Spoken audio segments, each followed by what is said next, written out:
Keene Johnson is one of the earliest buildings to be built on Eastern Kentucky University's campus. Out of all the other buildings then and on campus now, none of the others have a history quite like that of Keene Johnson. So today we are going to take a look at the history of the gem of all structures on the EKU's campus and learn why it was built, the way it was built, and what it has been used for over the past 70 years of campus history. It all started in 1928 when Eastern's fourth president, Herman Lee Donovan, wanted to build a structure devoted to student activities, a place where all the students of the college, rich and poor, as well as members of the community, could come together and learn more about one another. Unfortunately, the Great Depression caused President Donovan's dream to become a WPA project and was postponed for more than a decade. But President Donovan and his stoic band of faculty, staff, and students persevered with the help of the Coop Company in Louisville, with a bidding of $340,000 for the building, and construction began in 1938. Sadly though, after frustrating delays, the building, which was finally completed in early 1940, at a final cost of $410,000. Upon its completion in 1940, the Keene Johnson Building was one of the very first buildings to become a part of the EKU campus.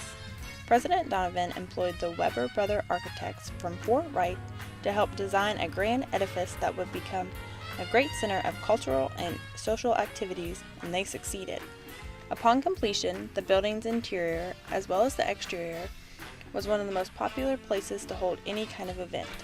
Incorporating features from several different architectural elements from the University of Cincinnati Student Union building, the Weber brothers architects made President Donovan's dream a reality. In 1940, Eastern Kentucky University was celebrating its annual Founders Day with the dedication of the Student Union building, Keene Johnson, the Arts Building, Fitzpatrick, and the men's dormitories, Miller, Beckham, and McCreary. Keene Johnson, Kentucky's governor, after acquiring the funds to build these buildings, accepted the keys to these buildings from architect C.C. Weber. Thus, the Student Union building became the Keene Johnson building. After Founders Day, the Keene Johnson building became the most used building on campus, hosting events in its upstairs dining hall, as well as hosting football games and marching band shows, as well as ROTC drill sessions. Also becoming one of the most used buildings for students to come and study together, it quickly became a campus hotspot for student life. But then, sadly, in 1972, with the dedication of the Powell Student Center, student life shifted from Keene Johnson to Powell. In 1973, Keene Johnson was renovated and reopened.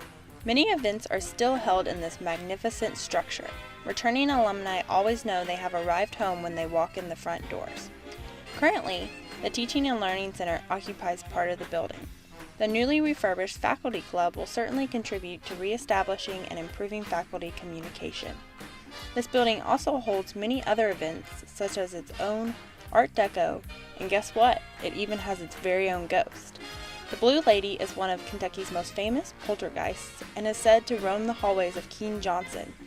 It was rumored to be quite the piano prodigy while studying at the university. Many members of faculty have claimed to actually seen the Blue Lady, along with some of the students as well. Keene Johnson, one of the earliest buildings on EKU's campus that since its completion in the 1940s has been one of the shining beacons for campus.